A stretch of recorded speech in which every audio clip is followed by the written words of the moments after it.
Volkswagen is paying people to leave.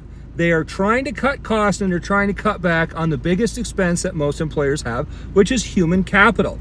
Now, this is a much more honest and ethical way to get people to leave your company than most companies have engaged with lately. Now, if you're not just straight laid off, which is also, not a preferable way to go, but at least it doesn't hurt your unemployment.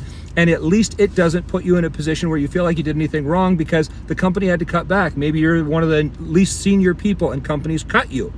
So if you get laid off, it's not as nice as this, where they're basically paying you a severance to go out from the company so that they can decrease the manning cost. But most companies did what Volkswagen did in a not very nice way, which is that they tried to force all their remote employees to come back into the office. Now, when they did this, people had moved to all kinds of other places. And when they moved to those places, they couldn't still be the 20 to 30 minute commute that they had into work anymore. So then they were forced with the position of having to uproot their family for a second time in a relatively short period of time since the pandemic in order to retain their job. So most people just ended up quitting. So that's how a lot of people got, removed from their jobs for companies, and the companies were able to save capital is by getting people gone in this way. The second way, laying off people, is not as nice, but still has, it's not as big a ouch, but this is the best way you can do it, is if you've got to let people go, you can offer them an out, or you can offer them a nice severance to go out, because you say, hey, maybe it's AI, maybe you've automated your processes, maybe you've become more efficient,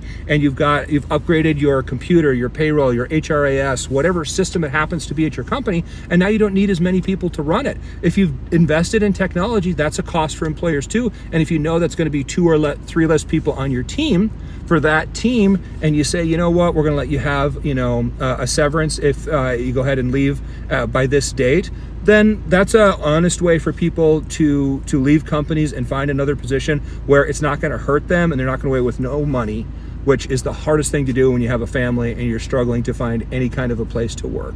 So let me know, guys, what you think of this. Have you seen this with other companies before? Companies that offered a kind of a severance. And most companies have a severance that'll be something like 1 week a year, that you've worked at the company. So, if you've been there, 4 years, 4 weeks of severance are available to you if you quit by December 31st or whatever it happens to be when that set of books is going to come out, that they're trying to reduce cost for. So I'd like to see what you guys have found. Have you experienced this before, and how did it go at your company?